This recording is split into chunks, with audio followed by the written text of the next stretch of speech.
Ah, the joys of campus dining. A time to socialize, catch up with your friends, and relax.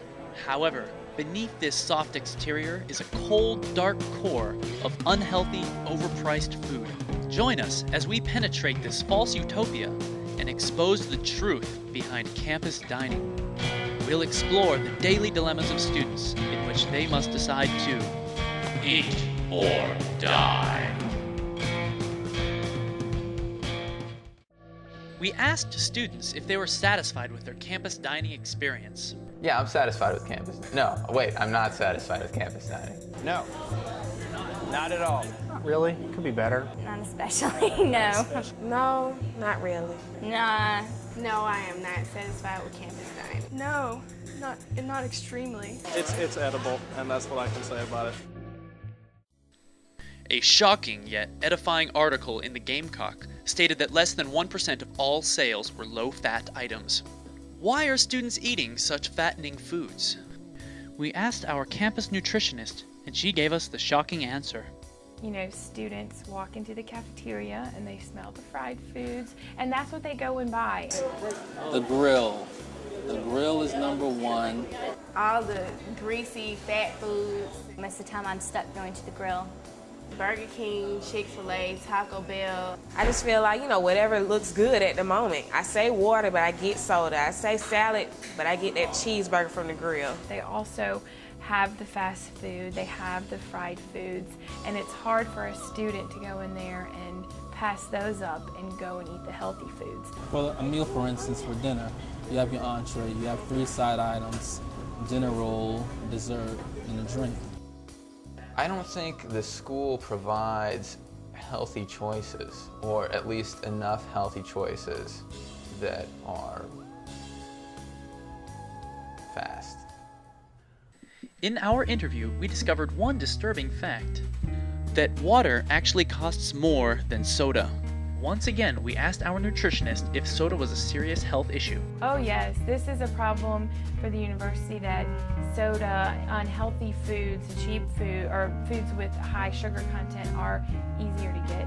I drink soda a lot. There are soda machines everywhere inside the Russell House. Everywhere is like soda machines beside each other everywhere. I tell myself every day, hey, I'm gonna get water today. But then I see all those sodas. I'm like, oh, I gotta get soda. I'd like to have a larger cup for the water, and they would make me pay the price for a soda instead of letting me have the water. And like a lot of the soda machines take your Carolina card, a lot of the water machines don't. If you were to drink 1 or 2 sodas a week, no problem whatsoever. I drink soda all of the time on campus. I drink soda all the time. That's when it becomes a problem. We then asked Andre whether or not soda was a high-profit area. It is, because it's not something that you're going to pay. We pay a lot for to have.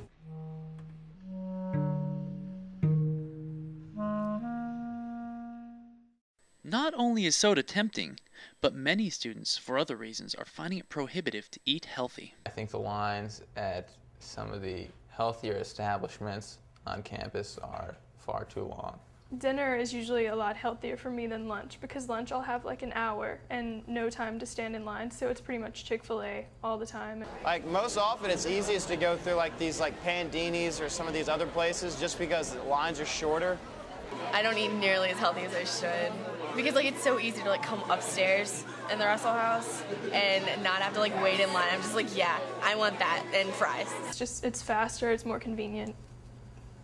Yeah, it was approximately 11 o'clock on a Wednesday morning, and I went to the Sidewalk Cafe and I grabbed a muffin, a cranberry muffin. I went to the cashier to pay, and I had $3.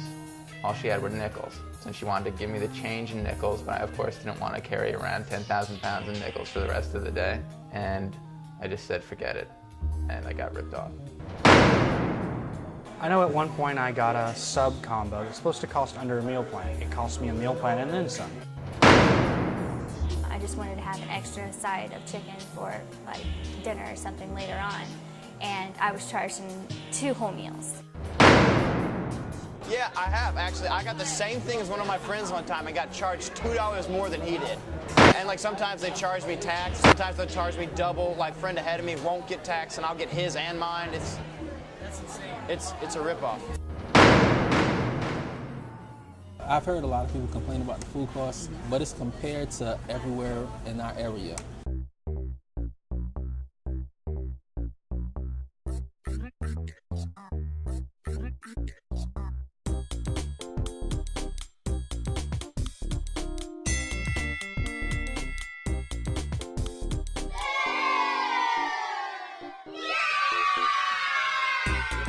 But it's compared to everywhere in our area. Sushi is like this big, and it's $8. It's absolutely ridiculous.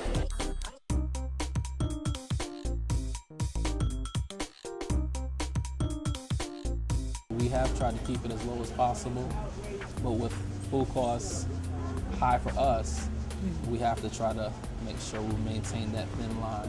I don't think it's worth what they are making us pay for. I don't get enough quantity for how much I'm paying for it. It's getting too expensive. I started off the semester with like $500, and it's dwindled to like 20. I might eat out once a day, if that. You are going to pay more money for healthier foods, but it is a little expensive. Salads are way too expensive. I can't afford that stuff. I just grab what's cheap or make what's cheap. But how can students solve these problems of poor selection, unhealthy options, long lines, and high prices? We asked our friend Andre for the answer. We respond to student comments on the next day. If it's a matter of customer service issues, those things we have to take care of that same day. That's how we generate our business, through customers. You can make a change by turning your complaints into comments. Lower the expense of food. Give more food for how much we're paying for it. Take away all that greasy stuff. I would like to see them try and branch out a little bit more. I mean, we've got Chinese food. More fresh fruits and vegetables that looked good. And make sure the water does not cost more than the sodas. Definitely. We try to make sure we're looking at, if it's coming in a lot, something that we need to change.